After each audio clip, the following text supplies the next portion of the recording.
Salut, soyez les bienvenus pour cette nouvelle émission. On accueille aujourd'hui un Auvergnat qui brille dans son domaine, le X. Il est certainement l'un des acteurs français les plus prolifiques dans ce domaine. Bonjour Phil Holiday. Bonjour à tous, salut vous tous. Phil, tu es originaire du Cantal. Je crois que tu es très attaché à ton territoire. Aurillac, oui, ouais, ouais. C'est un très beau pays. C'est pas ce qu'on dit, c'est pas la ville la plus froide, hein, contrairement à ce qu'on pense. Alors j'y suis attaché parce que j'ai beaucoup de copains ici, mais je suis pas raciste envers les autres régions, quoi. Non, non. Je suis bien partout, moi. Oui, oui, ça se sent. Alors pourquoi par la suite tu es monté t'installer à Paris? C'était à quel âge déjà? J'avais même pas encore un BEP hôtellerie parce que à 17 ans, j'étais en train de passer le BEP CAP hôtellerie, donc à l'école hôtelière d'Aurillac. Et j'ai été recruté par un maître d'hôtel d'un restaurant parisien. Donc à mes 18 ans, le 4 août, je suis monté et j'avais tout de suite du travail. J'ai tout de suite travaillé dans la restauration. Et après, donc ton goût pour les films X va conditionner un peu la suite. Alors après, je suis devenu animateur parce que la restauration, ça m'a gonflé. Au bout d'un moment, ça m'a gonflé. Puis je suis devenu animateur. Et pendant que j'étais animateur, j'ai rencontré quelqu'un grâce à qui je suis devenu acteur. Voilà. Alors, avant de rentrer en professionnel en 2000, j'ai fait 2 ans de pro amateur, comme on dit, Oui. et avec des productions qui n'existent même plus maintenant, pour certaines. Et puis voilà, j'ai fait, je sais pas, moi, j'ai fait 40 films pour 40 films ou enfin une centaine de films au total avant de rentrer en professionnel en 2000. D'accord. Voilà. Alors, je ne sais pas si c'est vrai, mais j'ai lu qu'il y avait un but thérapeutique pour toi à réaliser ce fantasme. C'est pas des bêtises? Non, tu veux dire du X? Oui, oui, qu'il y avait un côté thérapeutique pour toi. Non, non, oui, parce que j'étais un amoureux des femmes, un amoureux de la jouissance, un amoureux de tout, et à tel point que j'ai même essayé, enfin j'ai tout essayé, voilà, dans ma vie privée. Et donc ça me rendait fou parce que tu vois c'était obsessionnel en fait. Et en fait le X m'a soigné un petit peu, ça m'a calmé, ça m'a fait comprendre que c'est pas de collectionner les conquêtes qui te rend un homme.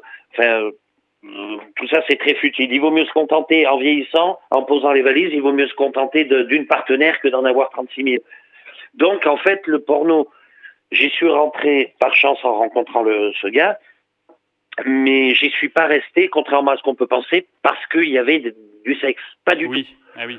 Pas du tout. Ça, pas du tout. Parce que c'est un travail. C'est un travail. Moi, en plus, je travaille sans rien prendre. Je prends pas de Viagra, de substances ou de trucs comme ça. Oui, t'es pas dans cet engrenage-là, oui. Voilà, même à notre époque. Donc c'est dur et les scènes, c'est pas comme dans la vie privée. Donc pour prendre son pied, c'est quand même compliqué. Mais par contre, on faisait le tour du monde. On était toujours au bord de la mer, sur des bateaux, sous l'eau, sur l'eau, dans les airs. Enfin, j'ai fait des scènes à peu près partout, dans des villas de rêve, etc. Et voilà, c'est ça qui était merveilleux dans ce métier, c'est qu'il y avait un star system aussi. Ah, On oui, était oui. suivis par des journalistes, on faisait des pages, des sujets dans des magazines, on avait des récompenses, les awards, les Vénus, tout ça, tu vois, moi j'en ai eu 8. À chaque fois, ça a été une grande fête, tu vois. Là, je viens d'en prendre un des États-Unis, Ah oui, les d'accord. awards, alors que j'ai jamais foutu les pieds là-bas. D'accord. Et voilà, bon. Et tout ça, c'était magique, les voyages, tout ça, voilà.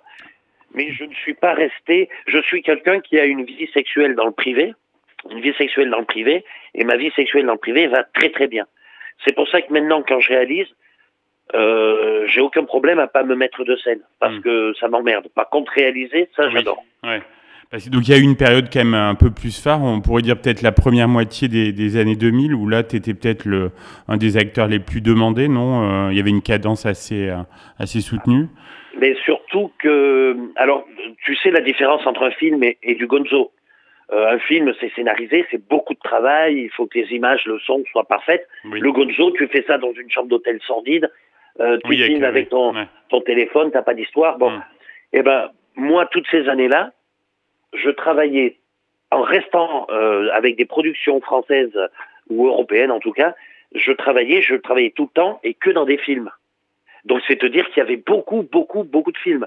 Maintenant des films, il y a plus d'argent et il y a plus de gens qui font de films, ou très peu. Du coup, si tu fais un film par mois, c'est vraiment... Oui, le marché a évolué, quoi. C'est plus du tout... Ouais, c'est plus du tout pareil. Mais oui, pendant 10 ans, tous les copains me disaient, il y en a marre, on arrête l'abonnement Canal+, parce qu'on n'aime pas le foot, et puis on voit toujours ta gueule dans les films. Alors il y en a marre. Mais bon, j'en tire aucune gloriole, hein, c'est normal. Tu sais, après, ça fait quand même 26... depuis 98, c'est normal que quand on est beaucoup exposé, qu'il y en ait qui en aient marre de te voir. Quoi, oui, tu vois. Oui, forcément. Oui. Et dans ton parcours, tu as su diversifier aussi tes activités, parce qu'on t'a vu aussi dans le cinéma plus traditionnel, dans des séries. Ça t'a plu ? C'était merveilleux, c'était génial, mais par contre j'ai été feignant, j'ai jamais essayé d'aller plus loin parce que ma vie d'acteur porno allait très bien. Je dis les voyages c'était génial et tout. Et du coup, j'avais rencontré Serge Moiti, tout ça, qui produit des séries à succès, bien sûr, sur des chaînes sur normales, Arte notamment, oui. Voilà.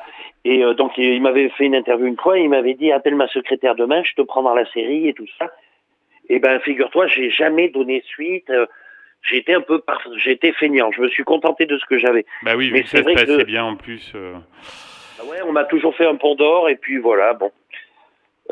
Mais après, tu sais, j'ai eu un restaurant, j'ai... Une boîte de nuit aussi, non non. La discothèque, oui. Alors, bon, j'étais le patron, au départ, j'étais le patron, on va dire...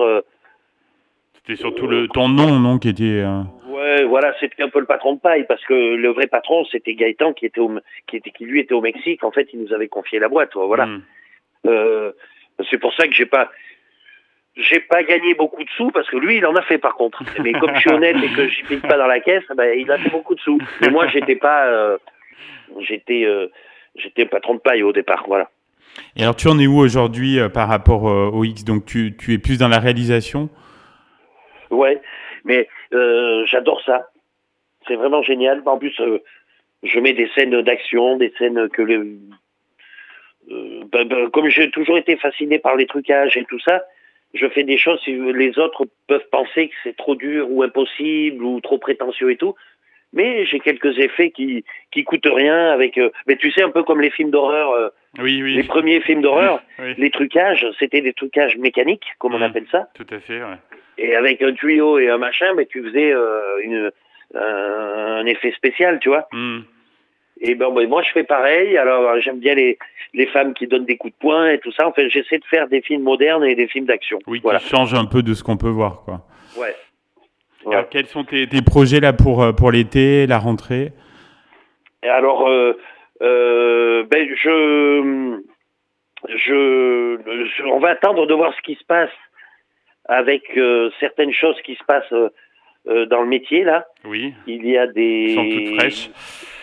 Bon voilà, je sais pas si on peut en parler, j'en sais rien. Oui. Oui.